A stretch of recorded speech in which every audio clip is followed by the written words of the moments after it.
Hey, Scott Lira 1961. Taking a little walk around my Lennar neighborhood. Today, you're going to talk about technology.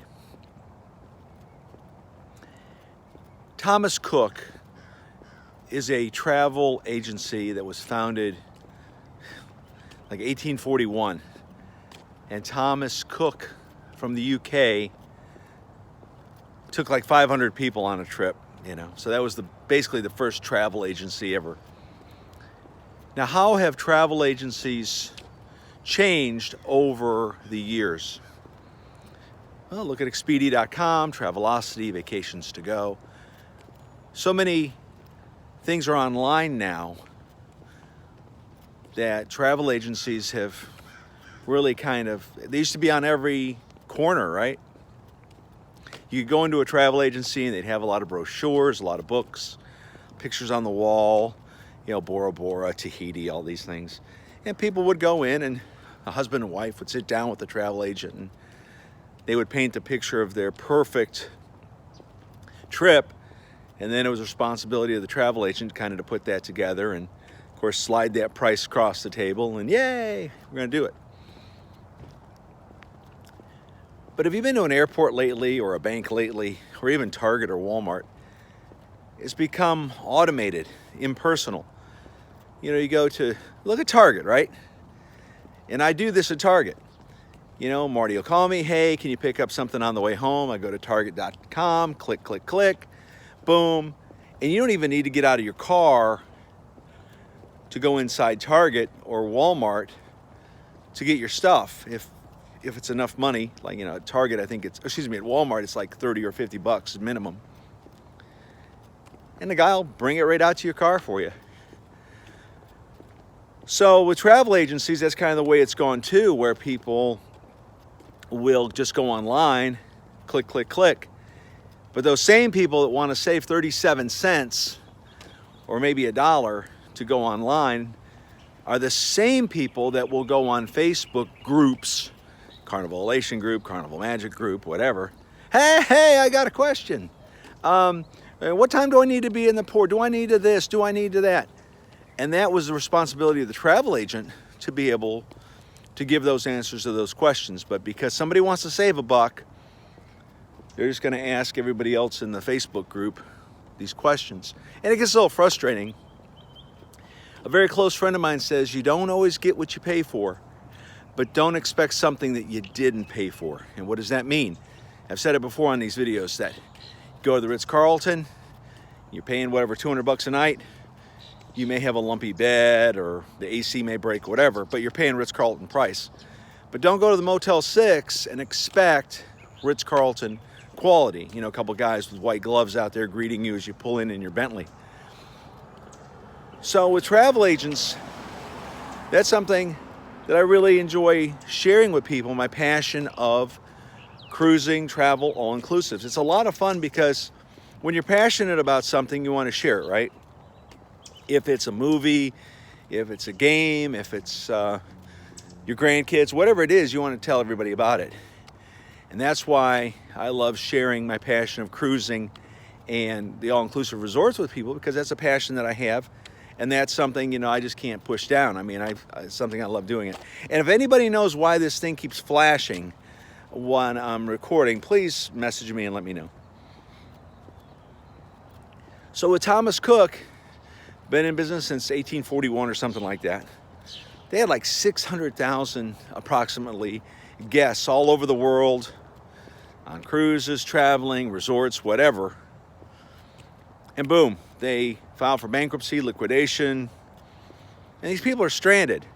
Now you're going to say, well, Scott, what about travel insurance? I don't know if travel insurance is going to cover you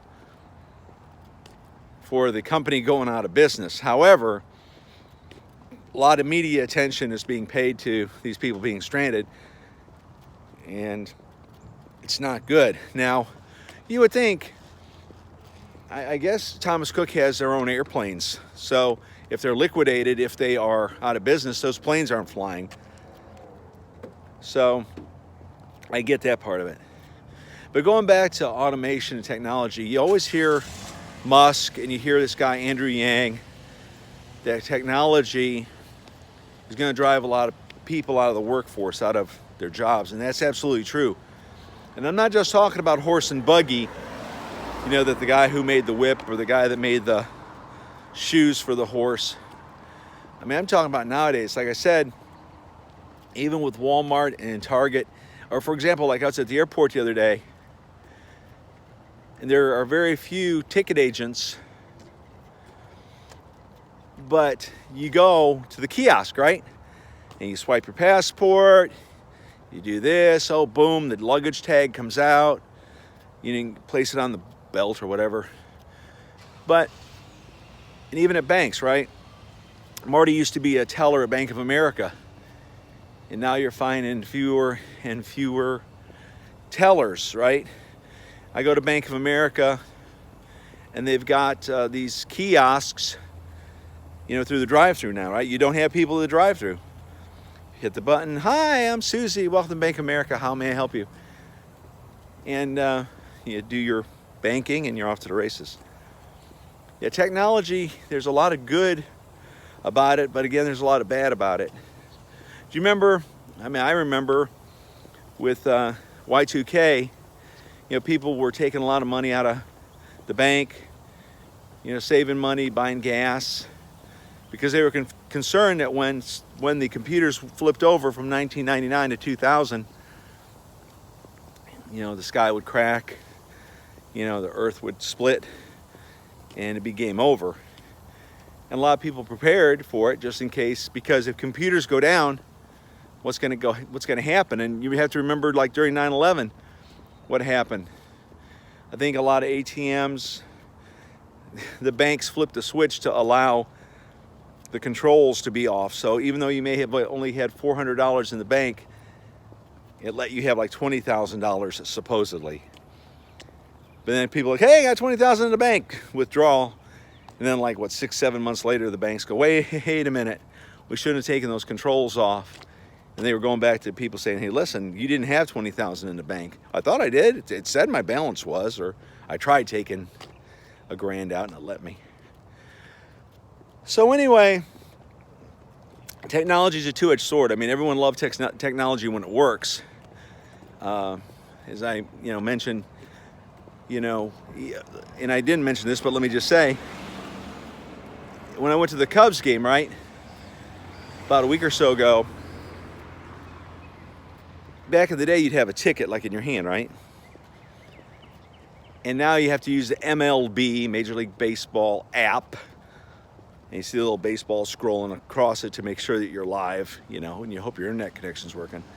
So when you go to the gate, you place your phone down on the pad, and it says, okay, you're the guy, and you get to go in. Same way at the airport, back in the day, you'd have your paper ticket thing, but now you got your phone, place the barcode thing down, beep, go. So again, it's made it a lot easier, but it's made it, possibly more challenging if there's a cyber attack or something bad happens. Even like with Fitbit, and like this friend of mine who rides his bike, tracking it. I got a thing from my insurance company. They sent me a scale where I weigh in every day, and it tracks it. So technology can be good or bad, but if it goes bad, or especially like if technology takes over for people's jobs, just like this guy Yang is saying, what's going to happen? Well, he says we get $1,000 a month per person.